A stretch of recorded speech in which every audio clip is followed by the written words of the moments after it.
Hello दोस्तों, अगर आप मेरे चैनल पर नए हैं तो चैनल को सब्सक्राइब करें, लाइक करें, शेयर करें और कमेंट भी करें। तो चलिए दोस्तों, वीडियो चालू करते हैं। आप इन्वर्टर बैटरी लेने जा रहे हैं या ले लिए, या फिर इन्वर्टर बैटरी सोच रहे हैं, समझ में नहीं आ रहा कि कौन सी ले, तो नो टेंशन, हम बताएंगे आपको कि बैटरी कौन सी लेनी है और कितने कैपेसिटी वाली लेनी है, कितने घंटे चलेगी और कितने एम्पियर, कितने एच, कितने वाट।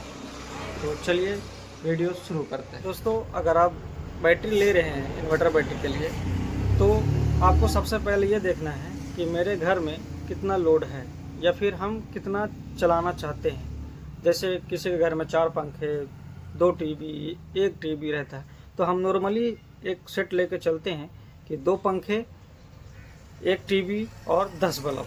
मिनिमम लोग लगभग 80% 70% यही लोग खोजते हैं या चाहते हैं।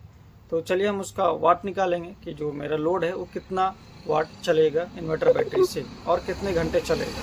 ठीक है गाइस, तो अपन चेक करेंगे। पंखे लगभग 70 वाट 75 वाट के आता है, तो अपन 75 वाट लेते हैं, तो 2 पंखे का 150 वाट आ जा रहा है। अब देखेंगे कि टीवी 50 वाट के आता है, जो एलईडी टीवी है 50 वाट मान लेते हैं, तो 150 और 50 200 वाट 9 वाट की बल्ब आता, हम 10 बल्ब का 100 वाट ले लेते हैं, तो 300 वाट।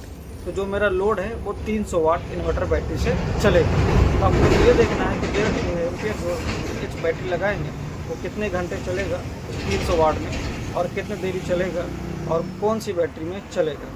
तो चलिए आपको बताते हैं। दोस्तों, मान लेते हैं कि हम 150 एच बैटरी ले रहे हैं, चाहे वो लुमिनस हो या फिर एक्साइड हो या अदर कोई सा भी कंपनी हो, तो हम उसका वाट निकालेंगे कि जो मैं बैटरी 150 एम्पीयर ले रहा हूँ वो कितने वाट की है। इसलिए वाट निकालना ज़रूरी है कि जो हम लोड खर्च करेंगे उससे अपन डिवाइड करके निकाल देंगे कि ये कितने घंटा मेरा बैटरी इससे चल सकता है। तो चलिए इसको डिवाइड करते हैं। वाट हमको निकालने के लिए उसको 12 से मल्टीप्लाई करेगा। अब आप सोचिएगा 12 से क्यों?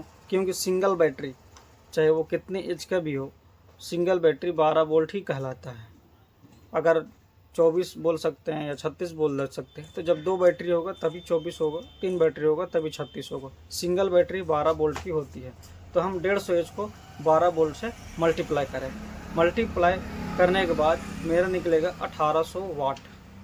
बैटरी जो है मेरा 1800 वाट का। पर यहाँ पे भी अभी क्लियर नहीं है, क्योंकि जब इन्वर्टर को बैटरी से हम कनेक्ट करेंगे, इन्वर्टर बैटरी को जो हम कनेक्ट करेंगे वो डीसी से एसी जो कन्वर्ट करता है, उसका जो पावर फैक्टर लॉस होता है, जो बैटरी का पावर फैक्टर लॉस होता है वो 0.8 होता है। चाहे कोई सा भी बैटरी हो, जब इन्वर्टर से कनेक्शन करते हैं डीसी से एसी से जो बनता है उसका पावर फैक्टर 0.8 होता है।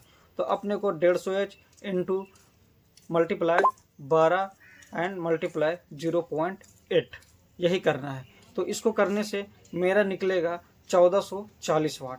तो अब हमको क्लियर पता चल गया है कि मेरा बैटरी का वाट जो है, जो मेरा बैटरी है वो 1440 वाट का है। तो 1440 वाट का है और मेरा लोड जो है वो 300 वाट है।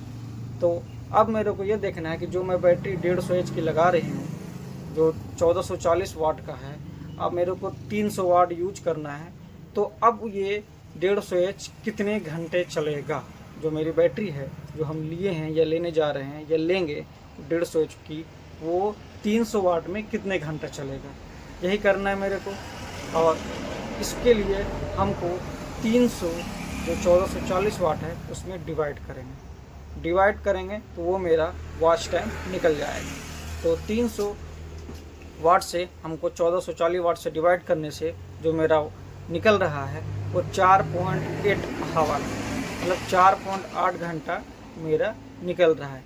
जो 150 एच की बैटरी लगा रहे हैं वो मेरे इस लोड से 300 वाट लोड से जो मेरा वाट है, इतना जो खर्च होगा वो 4.8 घंटा मेरी बैटरी चलेगी।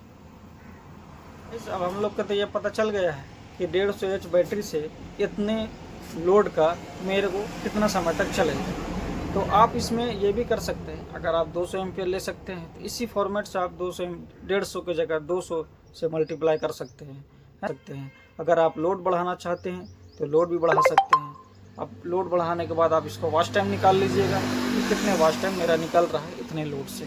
तो बड़ा इजी है, 300 से 400 कर सकते हैं, 500 कर सकते हैं। लेकिन हाँ, आपको यह ध्यान देना है कि इसका एम्पियर जो है वो 7 पॉइंट से ऊपर नहीं बढ़े। जो एम्पियर इसका है वो 7 से ऊपर नहीं जाए। अगर 7 एम्पियर से ऊपर जाता है तो बैटरी ख़राब होने का चांस है, पूरा फुल चांस है, क्योंकि बैटरी आपका ख़राब हो सकता है, पानी उबाल मार सकता है, पानी ज़्यादा खोलता है जो वो हो सकता है आपको। तो आपको यह ध्यान रखना है कि 7 से ऊपर एम्पियर नहीं जाए, 7 से नीचे ही रहे, तब आपका बैकअप जो वॉच टाइम रहेगा चलने का वो अच्छे से चलेगा, बिल्कुल फ्री माइंड चलेगा। तो आपको बिल्कुल ध्यान रखना है कि वॉच टाइम जो है वो 7 से ऊपर नहीं हो। अब आप सोचिएगा कि ये एम्पियर कहाँ से आ गया है और 7 कहाँ से आ गया। तो चलिए आपको ये भी समझा देते हैं कि एम्पियर क्या है और कैसे। चलिए आप एम्पियर पता करते हैं कि एम्पियर कैसे निकलता है, क्योंकि एम्पियर नहीं बताएंगे तो फिर आप लोग आधा अधूरा बात हो जाएगा। तो एम्पियर आपको बताते हैं कि एम्पियर कैसे निकालते हैं। जैसे हम इन्वर्टर बैटरी जो लगाए हैं घर में या फिर लगाएंगे, तो आपको उसका आउटपुट देखना है कि आउटपुट जो इन्वर्टर कितना दे रहा है। तो आउटपुट से ही आपका एम्पियर निकलेगा। तो नॉर्मली इन्वर्टर आउटपुट 200-220 आउटपुट देता है, तो अपन 220 आउटपुट मान के चलते हैं। ठीक है गाइस, तो 220 आउटपुट्स लेके चलते हैं। और मेरा लोड कितना है, 300 वाट। जो हम लोड लॉस कर रहे हैं या खर्च कर रहे हैं वो मेरा कितना है, 300 वाट। तो 300 से अपना को 220 का डिवाइड कर देना है। डिवाइड करने से मेरा जो एम्पियर है वो निकल जाएगा कि कितना एम्पियर हो रहा है या कितना एम्पियर आ रहा है। तो 300 से अपन डिवाइड करेंगे 220 को, तो वो निकलेगा 1.3 एम्पियर। समझ गए एम्पियर कैसे निकलता है, 1.3 एम्पियर। तो 1.3 एम्पियर निकलने से मेरे को ये पता चलता है कि मेरा एम्पियर सही निकल रहा है या फिर सही चल रहा है। 7 से ऊपर नहीं जाना चाहिए, 7 से मेरा नीचे है, तो हम इसमें लोड बढ़ा सकते हैं। मेरे इसमें कोई दिक्कत नहीं होगी, लोड बढ़ा सकते हैं, मेरा एम्पियर सही है। बस ये ध्यान रखना है कि 7 से ऊपर नहीं जाए। तो गाइज़, वीडियो अच्छा लगे तो लाइक कर दीजिएगा, शेयर कर दीजिएगा, कमेंट कर दीजिएगा। ठीक है गाइज़, आप अगले वीडियो में आपको ये बताएंगे कि 150 एच में कितने वाट की इन्वर्टर लगाएं। तो